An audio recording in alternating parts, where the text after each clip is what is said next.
Here we go. What were you saying? Were you saying no? Oh. We are rolling. This is Howie Mandel Does Stuff. I'm Howie Mandel. I am Jacqueline Schultz, his daughter.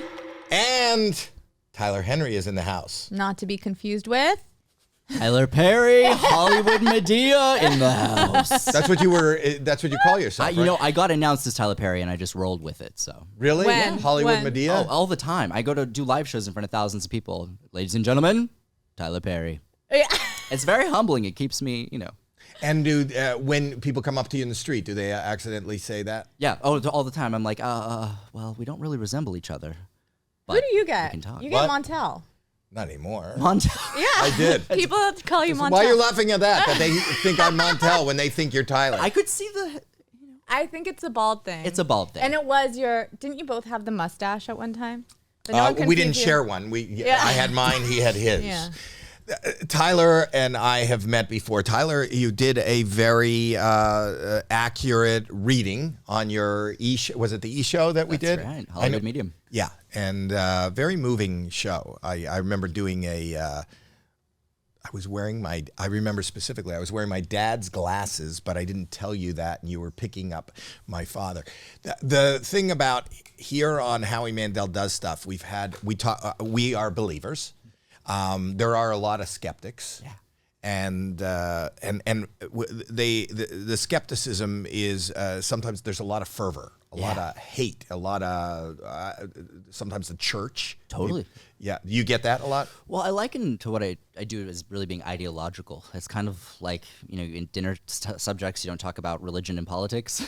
Right. In my case, with the nature of what I do for a living, it kind of falls into the spirituality category. It's ideological. People by default have strong feelings. Are you religious? I'm spiritual. I really see the value of religion, and I think of it as kind of a cultural language that people can have with a higher power. When you were brought up as a child, did you go to church? I did. I was Presbyterian and actually went to church for fun. I would go to different denominations while my parents would stay at home. I just found religion fascinating, all just ways to try to understand kind of a greater source.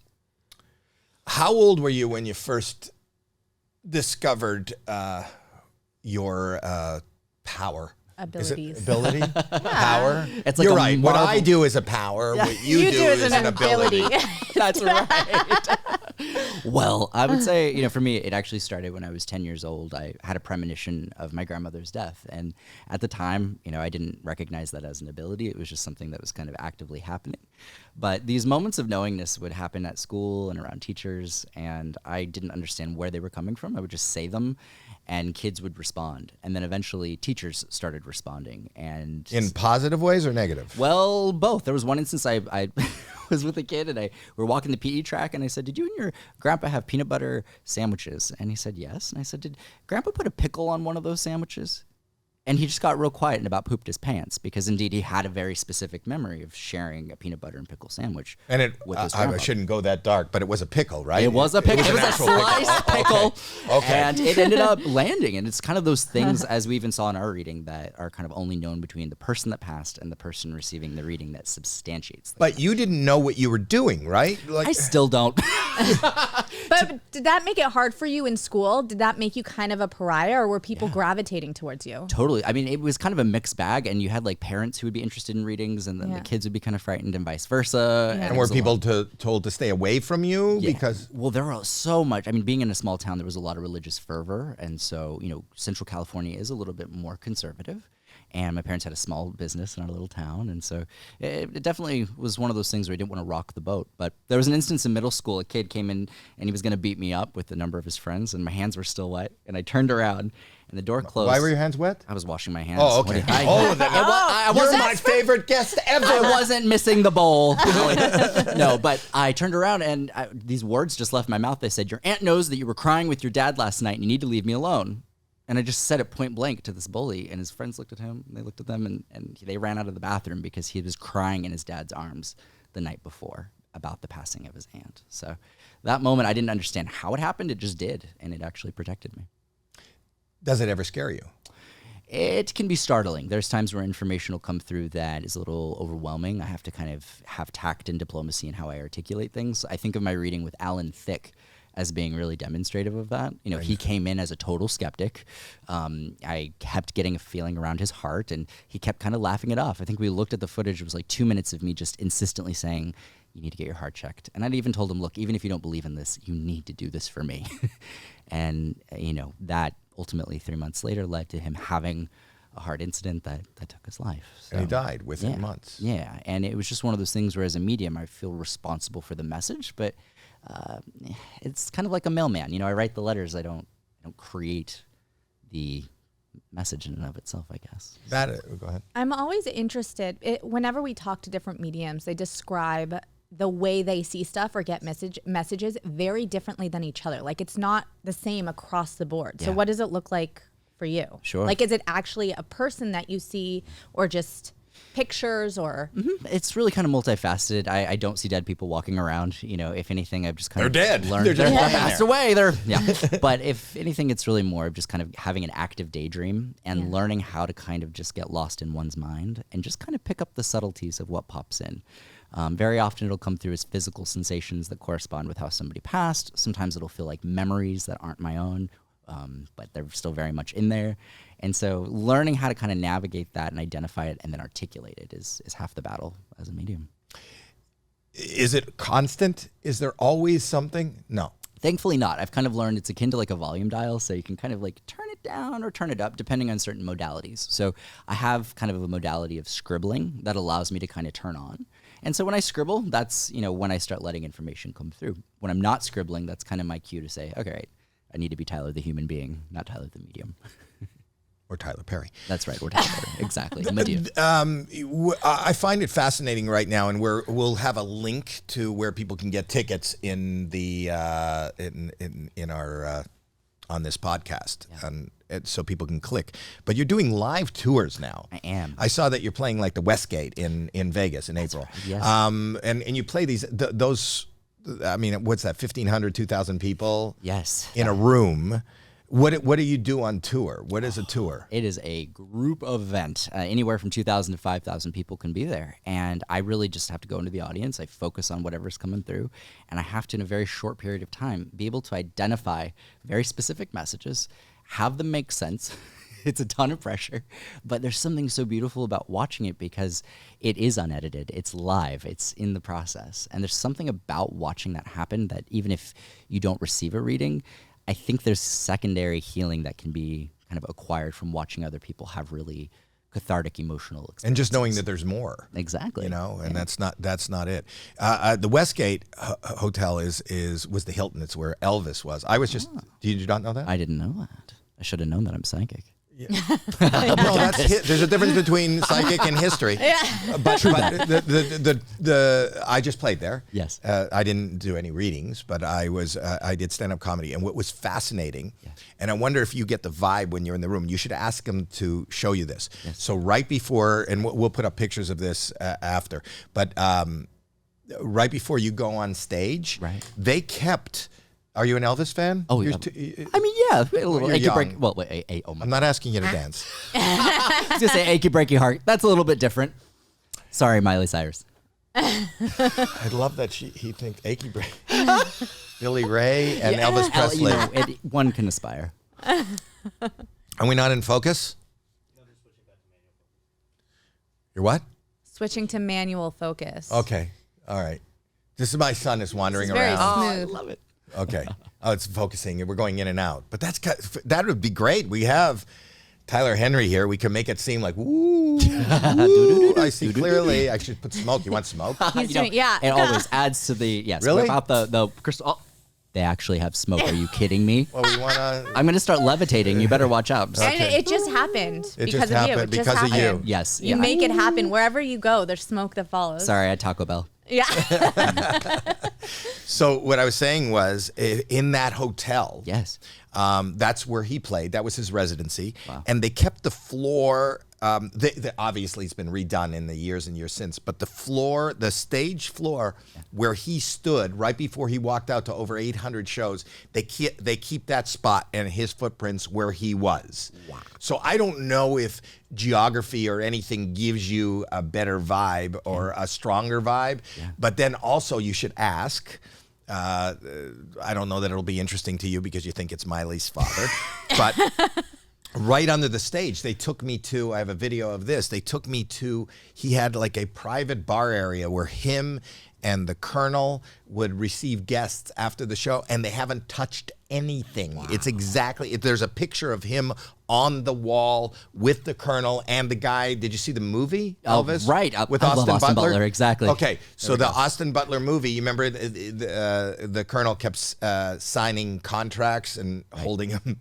basically hostage? It's a picture of that guy, us and Elvis and the Colonel in that room signing that. So you should just go there. Wow. It's just very historical. If your mom is in town with you, she'll love that. Fascinating. You know, and then also in your dressing room, and there's a note of this, they have the bar that he built and the actual mirror that he used to get dressed in front of. Wow. That's like a time capsule in and of itself. When you go to places that are historical, are you picking up does that open a gateway even more to whatever? Or do you want to? Do you try to pick up on stuff that you're interested in? You know, I really try to focus on the people, that are attending versus the place. But I had a really interesting situation where I performed, and I want to say this was in Missouri, of all places. And weirdly, there had been a death about 100 years prior to the night that I was performing. And it was an explosion in the theater that had killed a janitor 100 years prior to the night of me performing. Right. And that was such an odd moment because I could definitely feel like an odd energy, but it was just interesting that, of all times it wasn't like the Beach Boys weren't performing that night. It was a medium on the 100-year anniversary. So, did you pick up the explosion? There had actually still been a part of the theater that was still damaged from when the bomb had gone off on 100 years to the night. So I think there's some element of coincidence that works through this, and just the fact that happened, I think, could have been We've talked about this before. We've had John Edward on before, but I'm pointing to her, my daughter.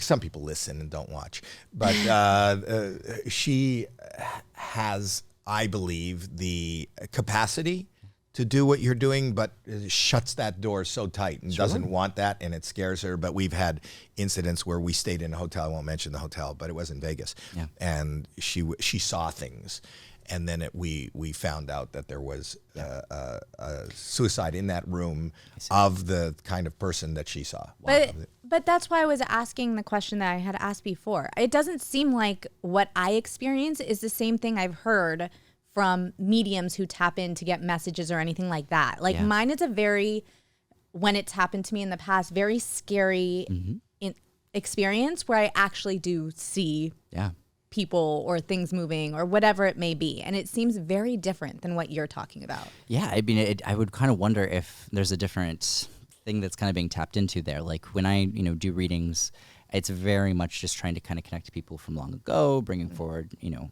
whole menagerie of information. Whereas what you experience sounds almost more like a ghost. Yeah, and there is a difference between the two, right? There is, yeah. And there's people who will have, those visitations where someone will appear at their bedside, and that's very different than what I do when I do a reading, and so I think that there can definitely be spectrums of visitations. Why is that different in the fact that you are... because I've seen you and I've done a reading where you are communicating with somebody from the other side. Isn't that the same thing where are you not seeing the essence of whoever that was? I generally will do a whole reading and often never even know what a person looked like that I'm communicating with. I basically just kind of get these subtle impressions and messages. What I think is that sometimes certain circumstances of certain passings, and they can even be of natural causes, can cause people to sometimes present differently on the other side. So if somebody, is still kind of holding on to some of their very human emotions and feelings, they might make a little bit more of a scarier visitation because perhaps they're looking for help or looking for attention. Versus when I do a reading, it's kind of more like generally everyone seems to be pretty good. Do you ever get scared? I get scared of living people more than the departed. I think people's capability to not show empathy is disappointing. So it's welcome to the world. Yeah, right. The other side is much kinder, and I think they seem to really look back at their lives. They reflect at what really mattered and what didn't. We'll also have information where they can maybe download this or whatever. You have an app. What is your app? It isn't my app. Mark Cuban actually made it, but I partnered with him, and it's on Fireside, and it's actually called The Collective, and it's an opportunity to be able to basically do a live show, but virtually, so people can connect all over the world and the country, and we meet every single week and month and do group readings. And there's just something about seeing that process. It's one thing to connect with celebrities that are public figures, but to connect to everyday folks, people who don't have publicists or horse in the race. There's just something so cathartic, because you find that in these stories, so many other people can relate, even if they're never picked. So what happens with this app? So you have this app, or I can download the app? Anybody can download the app. It's Fireside, and on the Fireside app, there's The Collective, and we basically just meet and do group readings, and it's really... How often do you do that? Every single month, and we actually do weekly giveaways as well. And do I pay for that? That's like, I think, $12. Are you getting hot? I'm getting warm. It's not that I think hot it's the in here. lighting. Oh, I have stuff coming through. Oh, I'm going to take it off sweating. for Howie Mandel. Okay. You want to get him a tissue or something? Oh, I He's love starting it. to sweat. Is that because something starts coming through? You better watch out. Start reading everybody. Is that what's happening? I'll start floating. Just It's not that hot. I'm wearing a jacket. I don't understand. I'm feeling it. Do you have a The trainer? lights are not on you. A dead trainer? Yes, I have a light on me. A dead trainer coming through from the other side? Give me 5 more, 6 more. Does somebody have a tissue to give Gotta him? do push-ups. We're doing push-ups. No, I actually used to have to staple puppy pads into my shirts when I would film Hollywood Medium. When I met with you, What do you pee? What? Puppy pads. You know the pee pads? Pee-pee pads, yeah. Little pee-pee pads. They would literally sew them into my clothing, because when I do readings, I just get drenched. Why? Yeah, I have no clue. Your guess is good. Wait, the pads that puppies pee on? They literally had to sew them into my clothing. Go ahead. Yeah. Look at this. This is management. Management. Prior Thank to you. puppies peeing I on wish them, my Dad. manager would Yes. bring me fabrics and things to That's right. wipe myself. There you go. I want you to, Sayonara. just want you to. Yeah. So Can you tell? There's a lot of people that claim to do what you do. Yeah. Can you tell when people are not doing what you do and are fake? Yeah. I think a lot of people mean well. Really? You don't think a lot of people take advantage of people? I think that there are those who do, but I think you would be surprised how many people mean well and have just kind of convinced themselves. Well, that I they're think there's a working lot with of more charlatans and a than lot they of know. people that take advantage. I can't remember who this is not mine. I will say this. Yeah. There was a comic that used to make fun of the art of being a medium. And he used to go he'd be in a crowd and he'd go, okay, is there a J Tom? name. Right. But he would do that. He'd go, Yeah. I'm getting a tea, Yeah. tea. Is there a Tom here? Is there a Tom here? I'm getting a tea. I'm getting a Tom, Yes. tea, tomato. Has anybody ever eaten a tomato? vegetable. Is there somebody here that has seen a tomato? Or a Tom. Do you a Tom? Yeah, one of the two. For sure. I think, when it comes to that, you can tell that someone's credible if they put an emphasis on validation. Someone has to be able to bring up information that's only known between you and the person that passed. In this day and age, a name is not all that impressive to get. Maybe in the 1800s, if someone said, they're a Reginald, it would be a little bit more impressive. But nowadays, Google exists, right? So if someone gives you your grandmother's name, to me, that's a very low bar. Someone should be able to tell you your grandmother's last words, family dynamics that have gone on in the family since grandma died, recent conversations. Those things substantiate a connection. And I think if anyone's going to see a medium, it's important to not give information, to not volunteer information, and to know and remember that you know your loved one more than any medium sitting in front of you. So what is reflected and the messages and the nuance should feel and will register as meaningful. Like you spoke about with Alan Thicke, do you find that when you're out in public, and I have other friends that are also mediums, and anytime we've had them on here, and feel free to comment and argue and whatever. I like that kind of conversation. Do you find that the power from the other side will force you onto, like I obviously with the bully, that was a great moment, and whoever was.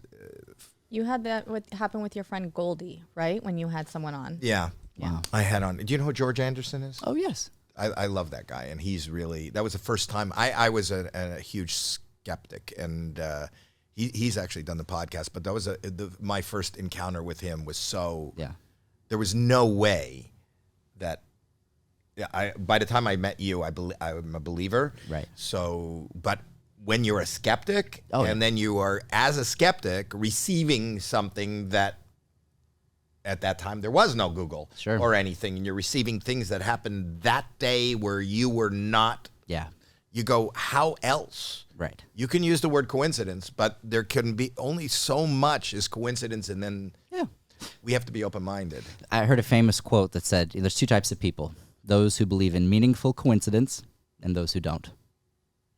What is that? There's some people who would take your experience and say, oh, you just coincidentally brought up some stuff. There were some good guesses. And then there's people who would say, oh, that time, that place aligned for you to hear that information, and it was applicable, and it was validatable, and it made sense. So you have some people who are completely different trains of thought. There's people who will look at your experience and completely say, oh, it was just lucky guesses and coincidence. And then you have those who see and can recognize the meaning of synchronicity, of timing, and of the fact that you heard those messages at a time that made sense to you. It was meaningful. It convinced you of something. I was just talking to your manager. Your manager's here with you, and I didn't realize he was your producer, even when you were doing the E! Show and the Hollywood Medium Show. And what's interesting is he said he saw you as a young kid in bookstores doing readings for 30. How did you get into starting to do, like, who hires a child? Like, how did that even get known in the... You'd be surprised. I had, as a 16-year-old, clients in my 70s, people who were professionals, people who'd gone to college, academics who were seeing me. And as weird as it is, I think if you're legitimate, you shouldn't have to advertise. And so I didn't. I had people coming to me at 16 years old. I wouldn't go to a 16-year-old for much of anything, let alone psychic advice. But the proof was in the pudding. Word of mouth spread. I ended up reading the dean of my college, of all people. And I actually graduated high school at 16 to try to become a hospice nurse. I thought that you could kind of kill two birds with one stone. You know, you Don't could use be that there for a word. bit. But it's a pun. It's a pun, Howie. I know, but you don't want to hear a hospice nurse who's trying to kill two birds with one stone. Not those two things. People. I was trying to knock out that goal of just trying to be able to do Did what you I work do. in a hospice? I didn't, but I ended up going to physiology, and in my class, I ended up being the youngest person in my local community college there. And before I knew it, the dean of the college actually ran into him. I'd read him, and he encouraged me to do for other people what I'd done for him. So I was ultimately able to kind of achieve what I wanted to do in hospice through this work. Did Alan Thicke's family ever reach out to you after? What's They going did. on? You're really sweating. I know. I'm like, oh, this is mascara. I need to get waterproof mascara next time. Are you healthy? No, we'll see. But Are you picking up something? Is that what's going on? there is. There's like, you have a lot of energy. Also, it might be the lights. It might be the lights. Alan Thicke was actually so interesting because I followed up with his wife, Tanya, after he passed. And initially, I actually got to meet with them both. Right. And then he died. And then she came on the show again. Right. And it was so interesting because the morning I woke up, I kept getting all of the symbology of sunny side eggs. And I had a vision of the sun rising. And I was like, what is this? There's something about the sun coming up or something. And so I go and I see Tanya and I tell her, I say, you know, this is all I've gotten from Alan since he's passed. Does this mean anything? And she just gasped because when he died, she had expressed, Alan, now that you're gone, the sun will never come out for me again. She had said that. She had expressed that right after he died. And so that morning when I woke up seeing sunrises and sunny side eggs, I knew that symbology was his way of trying to tell me the sun will come out for you again. There will be hope. And the fact that she had just said that right after he had passed, for her was something that she knew there's no way I could have known. Sitting with a grieving person saying, I'm seeing eggs, probably isn't going to land unless it does. And in that moment, it symbolized something a lot greater. I was, as you were saying that story, I was thinking of the song from Annie. Tomorrow, tomorrow, The sun will come up. tomorrow. Yeah. And it did. Which, if you want to sing it as a group right now, Is it copywritten? So like happy is it? birthday. Will I think get if we dinged for sing it, if we it's can we fine. sing? You can sing it. The sun will come out tomorrow. We'll see. Bet your bottom dollar that tomorrow. I mean, maybe. A psychic, we'll see. We have a lot of people don't put music into their podcasts, and I like to add a lot of production value. And you don't want to get dinged, so we don't actually put, as long as we sing it. Ding it's is okay. not getting paid. Yeah. Do you do a podcast? You know, I don't. I that would be Why? quite interesting, though, wouldn't it? I like to come on cool people like you, like your podcast. should No, do a but I'm just podcast. saying it's another way to Yes. connect. You should Absolutely. do it. Yeah, something about radio. I know other mediums have really preferred radio as a means to be able to do readings. But this could be radio too. You Yeah. know, you can listen to this and you could see this, and Yeah. I would listen and watch you. Thank you. You're welcome. Do you I noticed, were you doing readings on Instagram when I saw you? I don't. Were you doing a live? You were doing a live? I do lives. Yes. Yeah, so on Instagram. Yeah, and it's just a great way to get to connect and also kind of help talk to people about the collective, kind of get an understanding of what it means to interact. I think, it's one thing when people see the TV show, like anything, and to give people kind of the behind the scenes access to be able to kind of ask questions that people normally don't feel comfortable asking is really special. I love to be able to discuss. Hang on, I think your manager wants to say something. Oh, yeah, tell me. Yeah, I just wanted to say that the collective is kind of like your podcast. Yeah. You're just able to connect with people in a different way. That is true. Yeah, absolutely. No, for sure. I think the collective is in its own way kind of like an interactive podcast. That was the voice of 15%. I heard the voice. It was 20. Oh, really? He's here. That's why he's 20%, whatever. kidding. I just heard that. But yes. but the thing is that what I would do, I'm not giving you ideas right now, but it doesn't preclude you from you join the collective, you download the collective, you do that, and then sitting here, just like I have screens in front of me now, that's how from the people, those are the people you read, not the people calling in, not the people standing in the room, the people, you're picking it up from the collective, and then it's just piggybacking on another platform. Totally. I want to produce your podcast. He's trying to do business. He's invited you today to try to pitch an idea. I love that idea. No, truly, because I'm not talking to you. 20%. Where are you? It's 20%. Where are you? Here, come here. There we go. Come here. With no, on the mic there. On the mic. On the mic there, because I don't have a place for you to sit. Don't you think that's a good idea? I love that. It's brilliant. Yes, it is. Well, to be honest, working with Tyler, we have to worry about his bandwidth. Because the readings, you see, there's something coming through right now. He's sweating. There is a reason. I'm getting, it's making me nervous that he's sweating that much. It makes me nervous when he's not sweating. Is this gone? Is this gone? Did it go away? Right? But, Can you imagine? But seriously, there's, he's got 2 shows this weekend, and there's not much he can do this week, but just rest and get ready for them. So he's doing the collective, he's doing the shows, there's TV shows that come up. But when you have a lot of demands on his time. So wait, does it take a lot out of you to do the readings? Does it take like a it is. It's very physical. It is, but it's like anything, right? You go and you want to hit it out of the park. But he would be you're asking people to download the app anyway. Yeah. The app is a source material. You're such a salesman. No, I'm not. What? So why not do it's no more bandwidth. The point is, whatever you're going to do on the collective, do it with cameras in front of you. Bam. That's all I'm saying. Well, the collective is a camera. Like it's a live show that we actually have a recording of, and he does hour and 45-minute to 2-hour readings once a week. But the only people seeing it are on the collective. Right, what I'm saying is, we can release that as a podcast, like separately. Okay, but that's stupid. That's right? stupid. No, I don't know. No, I think that's stupid. No, to be doing it as a podcast that I'm producing. I think you're. We got to. I'm dropping you, Larry. I'm pairing 20% to Howie. He gets 30.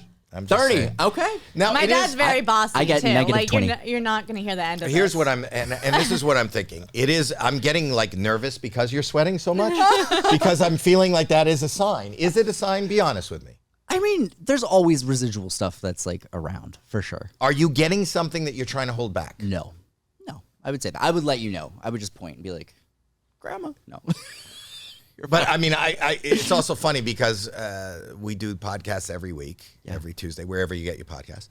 And very rarely there's anybody here. And, my friends and family know who's coming on. Cool. And friends and family showed up this time. To all see Tyler Perry. I love it. Well, I think in the flesh. As much as they're fans, I think that people are standing They're back like there going, hoping. "Are you getting anybody?" Don't worry, I'll let you know if anything pops in. They'll let you know. They'll let you know. Absolutely. Yes. Everybody back there that is in the room has a lot of dead friends. I think. Well, I'm just saying. Well, everyone knows someone at least that has passed. It's not. It's So we're all alike in that respect. We all know a lot of dead people. We just don't know their numbers and how to contact them. And you are like a great collective place to find all these. You're like the collect call. We try. But I think when it comes to grief, it's universal. You're either experiencing it or you're going to experience. We are going to grieve or we are going to be grieved. And so I think we really need more outlets to be able to discuss mortality in a way that's open and transparent. It's something that people don't like to talk about. It's something that kind of only gets reserved for, funerals. And You know what's fascinating to There's me? also a lot of stigma. I see Yeah. like the connection between mental health, like you talk about, and what you do too. Like and I see it in the comments every time we have someone on, like, and there's a believer, then I see people attacking the believer. Like, there's such a stigma Yes. to what you do, or even people that believe in what you do. Yes. And it's frustrating because the people I help, I am there to help. And to see the people I help get attacked for the work that I'm doing, that really hurts. So I try to really protect the people that Has I it reach. gotten dangerous for you? I would imagine, because people are crazy right now. There are some And I don't cases- want you to ignite something or trigger somebody, yeah. but what I'm saying is, if you were my kid, Yeah. I would be concerned. Well, with what I do being ideological in a world that's increasingly divisive, I think that's a natural concern. If anything, you deal more with, like, at these live shows, like people being very enthusiastic to get a reading, and then they'll come up to the mic, and then you'll have, like, people fighting to try to, like, get a message. And they're like, Right. this reading's for me. And the other people will be like, no, this reading's for me. I went to Florida, and it just, like, turned into people beating each other up. Brawl. So, yeah, it's more we just try to keep Right. the audience settled. It's my turn, and they shoot the guy who's trying to take the mic, and then you read And bring it the through. dead guy. That's it was he's saying it was his turn. That's what I'm getting. terrible. He's saying it was his turn. We're going to put you up on the show and have you do warm-up comedy. Do you have a warm-up act? Is there an act? No, I need How one. long do you do? I could get a golden retriever maybe to start clapping. It's usually about an hour and 30, so 90 minutes. I'm bad at math. Yeah. You're bad at math. You can talk to the dead. Well, hey, you can't get it all in one lifetime. Are tickets expensive? I think like $25 starting generally, and then they can go up into the more expensive ones, but it just depends on where you sit. Like So T that's Swift. that guy that came to the. Oh, here he is again. 20%. 20% is coming. 20% is. Yeah, it's an hour and 40 to an hour and 50 minutes. You know nothing. Let him talk. He's pitching. $25 is a good price, but I think they usually start at about 50. Okay, all right. $25 would be a good price if it were accurate. Yeah. Not for us though. It's usually about 50. And how do you know that? Because 10 of that is yours. Percentage. I love that. One of the things You I hear love- voices from the other side, and it's your agent. And they don't know math. The other side, they do nothing about math. Yes. The cool thing is no matter where you sit at a live show, it's equal opportunity. So I don't want to, like, piss off the people in the front row, right? But, like, Right. the bottom line is most people get right in the very back. The people I can't even see sometimes. There's times where the lighting situations are so bad, I'm just working completely blind and just relaying what's coming through to somebody in the nose. What is the most embarrassing place that, like, I would imagine, like, if you go to a public restroom and you're in a stall and a guy sits down in the next. Excuse me, I have someone coming through. Yes. Hello? Yes. Yeah, I was in a dispensary once when I first got my first show, and I walked in, and everyone was like, "Oh, hey man, how you doing? Can we get a group photo to promote the dispensary?" I was like, "Sure." I don't know how 20% is gonna feel about this over here, but we're so I took the picture, and weed is fine, of course, but It is. yeah, you never know. Going into it, you get put in these kind of unique positions where you're like, how is this gonna register to people? You're not Disney, buddy. I see. That's what I think. That was a little goofy right there. I am. But what I'm saying is, you're an adult, and that's Yes. not illegal, at least in our state. Yeah, exactly. And are you concerned about? It seems to me that you this subject matter crosses many lines. It really does. Whether it's just the believability, whether it's religion, whether it's, people feel like you're a charlatan and I don't think you are. I'm saying that what people, and you were saying it, when we read, and we're going to read, but we watch the fights break out. Like, I'll have just a friend on or somebody who has an opinion, and it never takes on the same kind of fervor, we've used that word a lot, that this subject matter does. Absolutely. I'm so interested in It's it. the ambiguity of it, my friend. That's what it is. People hate ambiguity. They hate things that they cannot put in a black and white category. And what I do, You know what they is hate very more mysterious. than that? Hmm. I can't. I'm trying to describe what it is that they hate more than that. Ambiguity. What is that thing how do you describe that thing they hate? I'm not able to. No, I can't. Yeah. I Can't figure it out. I think people can't pinpoint a clear understanding of what someone's all about or what they're doing, and so they just jump to assumptions. And But isn't it amazing? We all die. We do. Everybody dies. Every single one. But we're all. There's such a, as she pointed out, there's such a stigma. There's such fear. There's such unknown. When are we going to get used to it? I don't know. Religion hasn't helped. I think people are really traumatized by a lot of religious trauma, and so that translates to a lot of spiritual frustration that people have. People view it as, oh, you're saying that life continues beyond death? Well, that's no different than my trauma with Catholicism or my trauma with Judaism or whatever it may be. And so people kind of equate religion and spirituality as a single thing, whereas I, kind of think there's discernment to be made between the two. It's also whatever the belief is in the finite, whereas I think all of us, just because we're humans, have like a lot of unfinished business. Yes. Right? There's one more thing you need to say. There's one more thing you didn't say. Yeah. There's unresolved issues. Sure. And that's really hard to deal with, knowing that at least in most people's mind, there is no way to communicate that. So that's why they look to you. You are that life preserver of eternity that allows us to kind of come to terms with what we haven't done, what we need to do, and what makes us feel better. Yeah. I just try to bring forward subjectively meaningful experiences to people.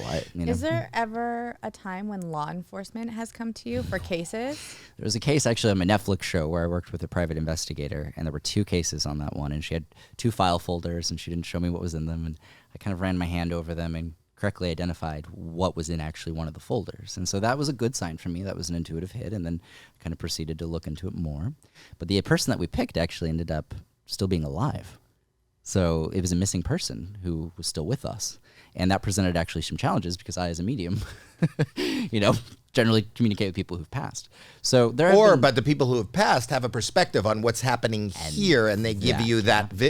Yes. So did they find that person? They actually ended up determining what likely happened to the individual. And there were cases, actually almost all the ones I've worked on have been living people, ironically. So maybe in time.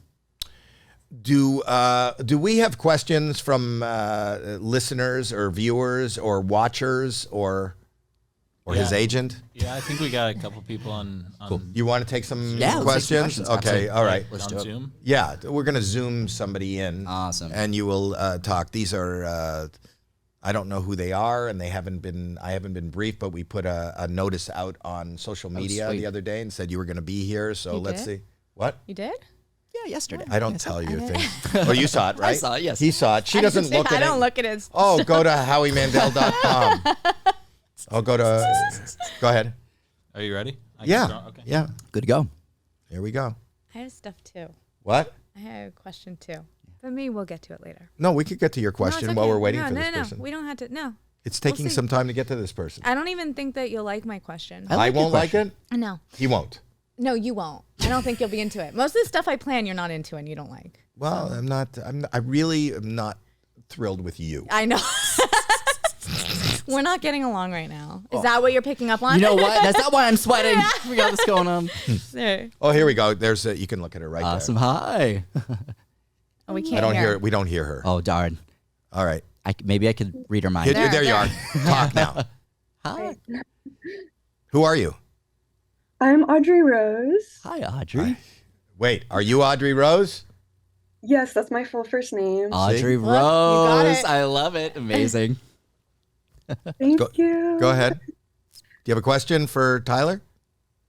Yes, so I was wondering, have you had any bad, scary experiences with evil entities? Like, what's your spookiest experience?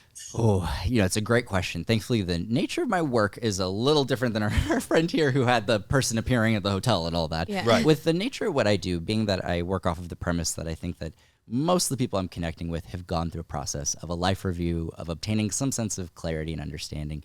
I generally bring through people who come through with a lot of hindsight and awareness, and they seem to almost be better versions of themselves. That said, there were moments earlier on in my teenage years where I had a very frightening experience. Our home actually started getting a bunch of paranormal activity. I attribute it to being a very hormonal teenager and perhaps some poltergeist stuff that was going on. But there was one instance where I was laying in bed and I had So it was parahormonal. Parahormonal. That was good. I was laying in bed one day and I heard my mom come into the room, and my head was into the pillow and I was kind of faking being asleep. And she came in and I started feeling this hand run through my hair. And I thought, oh, my mom's giving me a scalp massage. This is great. She thinks I'm asleep. We're going to, take this for all it's worth. And so I feel the hand running through my head, and then it just suddenly started getting a little tight. And I started feeling my nose kind of get pushed into the pillow. And then when I went to go lift my head out of surprise, I got fully pushed into the pillow, like completely pushed. I couldn't breathe. I was squirming around, trying to scream. My mom runs down the hall into my room. I look up, and she wasn't the one touching my head. She wasn't the one who pushed my head into the pillow. Something Tried to kill you. tried to hurt me at the very least. And that is the only time that I've ever had something that was frightening. But I can attribute that to a lot of what was going on. There was a lot of negativity at the time. Hormones were raging. There was a lot of conflict, and it just didn't make for a very good spiritual environment. I'll tell when my I daughter was- when she's hormonal I and know, a but bitch. You know, Watch out. poltergeists happen among teenagers, teenagehood. That's very often when you see activity happen. When I was a teenager and going through hormonal changes and puberty, I remember something in my room that happened with a hand too, but it's... I heard that was. I heard the laugh. You know, the other wasn't- room. Some of us get spiritual dreams, some of us No, get but hormonal dreams. like It's yours, okay. like yours, it wasn't my mother. It wasn't your mother. Yes. Oh no. There's therapy. We could talk after. All right. Well, Have a thank you good- for your have a night. call and thank you for your question. Yes. Do we have another one? Do we have another question? What? No. Do you have a question? Oh, let me think. What do I want to know about myself? Do you want to know anything about me? Oh, yeah. Have you ever had a visitation from someone who's passed? I did. Yeah, like without a medium. I did. Wow. And the truth of the matter is that I didn't. I was in total denial, and it is my father. And now that I believe in it, you said at the beginning of this, you said there are people that believe in coincidence. What was the? I mean, there's two types of people. The people who see the value in meaningful coincidences when they happen, and then you have people who don't. So I've had a couple of very meaningful coincidences, which were only chalked up to shit happens. I see. And then when I definitely became a believer, Yeah. I looked back on these things and I went, oh, this has more value than just the word coincidence. And I feel that was a message and that was communication. And again, you as a non-believer, and you know who you are, will say it was just a coincidence. Sure. And I'm just making myself feel better to say that it was something else. But it is just so strange and so... I'm not going to bore you with mine, but you should believe. I mean, I'm not telling anybody what to do. Do we have another person on? Patrice is on? Is that Patrice? Patrice is coming up. Patrice Ford is one of our... Just audio. It's just audio? Just audio. We got. Okay, Patrice doesn't Oh, want to... no. Oh, no, there's Patrice. Hi, Patrice. Hi, Patrice. Hey, how y'all doing? I don't know how all of us are doing, but some of us are fine. We're in good spirits, Patrice. So I see what you did there. I'm stoked to be here. Thank y'all so much. Y'all just don't know. Thank you. Thank you. I'd love to hear your question. Look at you, you copycat. I know. I'm just referring to the That's HP. not a copier. That's a printer. Is that a copier or a printer behind you? I think it does both, maybe. It's a printer. Can't you do copies on a It's printer? a printer. No, Can we- I'm at work, and Oh. it's the little cheap version. So Oh, do they know that you're calling into a podcast? they know that I have a meeting. With Tyler Henry and Howie Mandel. They don't know. Don't disturb her. She's in a meeting. That's right, Go everybody. ahead. What kind of business is this? It's a nonprofit. Because you're always in a meeting. If you would take some time and do some work, there might be some profit. And if there was some profit, I have an agent that's willing to take 20%. There you go. There I go. Go ahead. Do you have something to ask Tyler? Yes. Okay, I do. Yeah. So, this has been going on for a while. And I haven't said anything to anybody because I didn't want anybody to think that I was schizophrenic or anything. Gotcha. But I hear voices. Oh, wow. I hear someone calling my name to the point that I wake up. Wow. Like, yes. And it's not like a Patrice, it's like Patrice. Right. And sometimes I hear knocking. Yeah. To the point that I've jumped out of the bed and opened the door. Sure. And it's gone. It's happened frequently enough that I know I'm not natural. Yeah. All right. I love that you asked that question, Patrice, because there's something called hypnagogia. It's a big word, but it actually refers to the state between wakefulness and sleep. And it's that state that we get in when we find ourselves kind of lapsing into a dream. And that state is rife with spiritual opportunities. Some of the greatest thinkers, artists, geniuses use that time to kind of open up their minds, connect to a more unconscious state, and oftentimes bring forward creative inspiration. I remember there was even an instance, I think it was Salvador Dali, who used to hold onto a spoon, and as he would fall asleep, he would hold it in his hand and the spoon would drop. And the goal with that was that when the spoon fell, that it would wake him up and he would be able to think and immediately recollect that information in hypnagogia. So many people will hear information in that in-between state. As long as it doesn't frighten you, I think that it can actually be an indicator that there's someone there, some form of a connection, some, perhaps love that is watching over you. And I think how we frame it can be very important. It isn't scary. Good. It's just weird. Yes. And it's not always a female voice. Sometimes it's a male voice. Yeah. I think the knocking maybe scared me more Sure. because I get online and I look at things and they say if you ever hear knocking, never let them in because you don't know who it is. And I'm Generally like, oh good my advice God. if you don't know, but yeah, I would just say, prayer is very valuable. Intention for me is the root of all spirituality, just on a basic level. And if you ever feel uncomfortable, assert yourself, express yourself. This is my home. This is my house. I welcome people who, love me and I love everybody else. You can hit the road, and just setting those boundaries and doing it with confidence is really important. So thank you for your question, Patrice. Patrice, Thank you so much. Yes. that was me. Just testing. Just And was a that's how I disembodied would wake up like, Okay, yes. it's Howie. yes. It's how we sleep. Well, thank you, Patrice. Okay, I'm gonna let you ask your final question. We had one more too, if we wanted. Okay. Yeah, one more. Okay, go ahead. Is that different than sleep paralysis? It can be, yeah. Sleep paralysis is totally a medical thing for sure, but Yeah. you often are in hypnagogia when you're experiencing sleep paralysis. Got it. Yeah. You had a question. No, mine was more. I'm like one of those like TikTok scrollers, Yeah. and I am so into all like the hauntings on Okay. TikTok, and I have some videos of like stuff that's haunted, and I wanted to know if you watched it, if you could tell if it was real or fake. Oh, that's actually a really good question. You want to do that? Did you give it to? I didn't give it Sometimes yet. holding onto objects will kind of be my way of connecting more. Yeah. But what's so interesting about haunted objects, and even a conversation we had within the show, is we'd have people bring stuff like Yeah. a dad's watch or glasses or whatever, and we'd have people come, and objects definitely seem to kind of have energy. But the question is it more of a reminder of the person, or does it inherently hold the essence of the individual? I'm gonna send the videos to you if Please we want to do. play. If we want to play a couple of the videos, we can, but Yeah. later. I would love that. Or Later. We're almost well, finished. there's another question. Let So them while talk she's in. answering, Okay, asking ask the a question. Yes. Who are you? Hi, I'm Madison. Hi, Madison. Thanks for joining us today. Thank you for having me. Yes. I would love to know your question. The question is, what's your question? I love it. Sorry. It's all Okay. good. good. So I have my dad's mother, my grandmother, passed away before I was born. And a lot of people say that like I have a similar personality to her and that she like watches over me. Yeah.